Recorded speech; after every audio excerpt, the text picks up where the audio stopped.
Bonjour à tous, dans cette vidéo on va corriger ensemble un exercice de diffusion thermique qui s'appelle deux thermostats reliés par une barre. Donc on nous dit qu'on considère deux solides assimilés à des thermostats de température T1 et T2 reliés par une barre cylindrique de rayon petit a et de longueur grand L faite d'un matériau de conductivité thermique lambda. On nous donne la capacité thermique massique, la masse volumique, l'ensemble des calories fugées et on me demande d'établir l'équation de diffusion dans la barre. Donc ici c'est quelque chose d'assez classique, donc on va prendre notre barre de longueur L, et on va s'intéresser à une tranche de cette barre située entre x et x plus dx. Voilà, donc le rayon c'est petit a ici.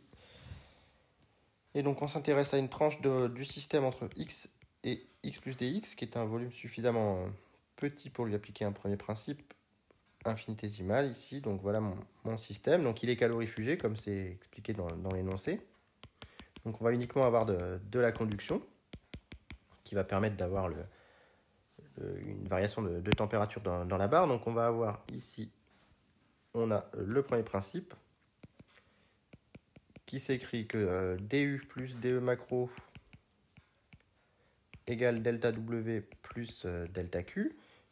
La barre est immobile, donc on va éliminer de macro. La barre est constituée d'un solide indéformable, donc on va éliminer delta W. Du, eh bien c'est C dt, c'est-à-dire C fois T de T plus dt moins T de T. Donc C fois la dérivée partielle de T par rapport au temps fois dt. Et la capacité du système que j'ai considéré, c'est tout simplement la masse du système, donc la masse volumique mu, fois la capacité massique, fois le petit volume du système rouge. Et le petit volume du système rouge, c'est S fois dx, fois dt sur dt, avec S ici qui se simplifierait en pi à carré. Donc voilà pour du. Et enfin, on a delta Q qui est égal à phi dt. Et donc pour calculer phi dt, on va regarder les flux entrants. On a un flux entrant en x. Les flux sortants, on a un flux sortant en x plus dx. Et donc le flux, c'est tout simplement égal à phi e de x moins phi s de x plus dx fois dt. Et les flux, on va les calculer à l'aide du vecteur densité de flux thermique. Donc ça fait jth de x fois la surface, moins jth de x plus dx fois la surface. Donc je factorise la surface directement ici. Et on fait apparaître le taux d'accroissement, donc moins d jth sur dx fois s dt. Et avec la loi de Fourier, la loi de Fourier nous donne que jth est égal à moins lambda grade de t. Donc en diffusion 1D cartésienne, ça fait moins lambda dt sur dx ex. Et donc on en déduit, tout calcul fait, que delta Q est égal à plus lambda d de t sur dx2 fois s dx dt comme calcul. Et donc le premier principe me donne du égale delta Q, ce qui me donne tout calcul fait mu c s dx dt sur dt égale lambda d de t sur dx2 s dx dt. Et là, il y a énormément de choses qui se simplifient. S dx dt partout. Et donc, on obtient l'équation de la diffusion qui est que dt sur dt est égal à lambda sur mu c d de t sur dx2 ici. Et donc, on fait apparaître un coefficient qui s'appelle le coefficient de diffusion ou la diffusivité ici du matériau que l'on pose égal à grand D. Établir l'expression de la résistance thermique de la barre. Donc ici, la résistance thermique de la barre, on peut la déterminer en régime permanent. Donc en régime permanent, le flux est constant. Ça se voit très facilement du fait que delta Q, c'est phi E moins phi E de x moins phi S de x plus dx. Et du égale 0 en régime permanent. Donc on a forcément le flux qui est constant. Donc phi de x est égal à phi.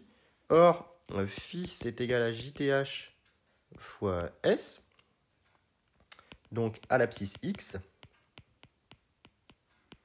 on se retrouve avec phi qui est égal à moins lambda dt sur dx fois S. Et donc on sépare les variables. Et on se retrouve avec dt qui est égal à moins flux sur lambda S dx. Et on intègre entre les deux bords, donc que je vais appeler 1 et 2. Donc on va mettre T1 et T2 ici, les deux températures. Hein, donc T1 et T2, on intègre entre les deux bords. Donc ça me donne l'intégrale entre T1 et T2 de dt est égal à moins phi sur lambda S, intégrale entre 0 et L de dx, si bien que T2 moins T1 est égal à moins flux sur lambda S fois L. Or, on sait que la résistance thermique, ici, on a orienté le flux dans ce sens. Là, on a T1, là, on a T2. Donc, on sait que T1 moins T2 est égal à RTH fois phi. Et donc, on en déduit facilement que RTH est égal à, ici, L sur lambda S. Donc, la longueur sur la conductivité thermique fois la section. Alors, on me dit maintenant qu'on suppose que la température T2 n'est pas exactement constante. Établir l'équation différentielle vérifie par T2 en régime quasi stationnaire. Donc ici, on prend comme système maintenant le thermostat 2.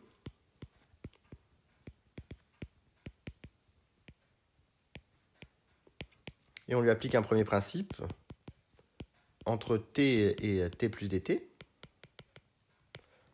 Et donc, on a que dH, ici, on peut travailler à pression constante, hein, ou DU. Dans tous les cas, c'est pas très important. C'est un thermostat qui va être travaillé ici à pression constante. Donc, dH égale Cp dt.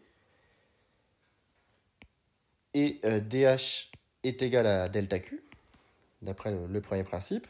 Or, delta Q, si je me place ici dans la peau de T2, eh bien, il va recevoir le flux sortant de x plus dx, tout simplement, ici, avec un signe évidemment moins, pour avoir la bonne convention. Donc, delta Q, c'est égal, ici, on peut modéliser notre barre par une résistance thermique. Et donc, on avait ici le thermostat 2. Donc, on avait un flux qui sortait de la résistance thermique. Donc, le flux, il était orienté par rapport à T1 et T de T maintenant. T2 de T. Donc, on avait que le flux, ici, c'était égal à T1 moins T2, delta T égale R flux, on avait delta T égale R fois flux, donc T1 moins T2 sur RTH. Sauf que cette fois-ci, le T2, il dépend du temps. Et donc, DH, on va pouvoir le déterminer de cette manière-là. D'où delta Q est égal à flux dt. Donc ici, encore une fois, c'est un flux sortant. Donc c'est directement le flux sortant est directement le flux capté par le thermostat 2. Donc je n'ai pas besoin de changer le signe. C'est-à-dire T1 moins T2 de T sur RTH. Et donc avec le DH égale CDT, d'où eh bien, C2, on va l'appeler CP2, hein, on est sur le thermostat 2, CP2 dt est égal, ici il manque le dt, à T1 moins T2 sur RTH dt, et ici c'est un dt2, puisque je suis sur le thermostat 2, et donc j'en déduis que dt2 sur dt plus T2 sur RTH fois CP2 est égal à T1 sur RTH fois CP2. Et donc on peut identifier un temps caractéristique d'évolution de la température du thermostat 2, qui est tau, qui est égal à RTH CP2. Donc on retrouve un équivalent de tau égale RC finalement, mais en thermique. Donner ou établir un temps caractéristique de diffusion dans la barre. Donc pour cela, il faut faire l'analyse dimensionnelle en ordre de grandeur de l'équation de diffusion.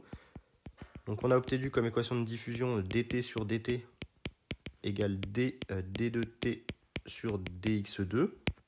Et donc ici, si on passe en ordre de grandeur, on se retrouve avec t sur tau diff égale d fois t sur L carré. Et donc on en déduit que tau diff, le temps caractéristique de diffusion, c'est L carré sur D. Voilà. Et donc en dernière question, on me demande quel doit vérifier taux et taux diff dans l'hypothèse quasi-statique. Et bien ici, dans l'hypothèse quasi-statique, il faut absolument que taux soit très très grand devant taux diff, c'est-à-dire que la diffusion se fasse de manière beaucoup plus rapide que l'évolution de la température du thermostat 2. Et donc ça revient à avoir RTH fois CP2, très très grand devant L carré sur D. Et L carré sur D, eh bien on peut remplacer D par lambda sur ρ C, ici comme inégalité. Donc voilà pour cet exercice. J'espère que la correction était assez claire. C'est un exercice assez classique qui permet de bien retravailler le cours avec de l'équation de la diffusion, de la résistance thermique, des temps caractéristiques de diffusion et d'évolution d'un thermostat. Donc j'espère que c'était clair. S'il y a des questions, mettez-les en commentaire.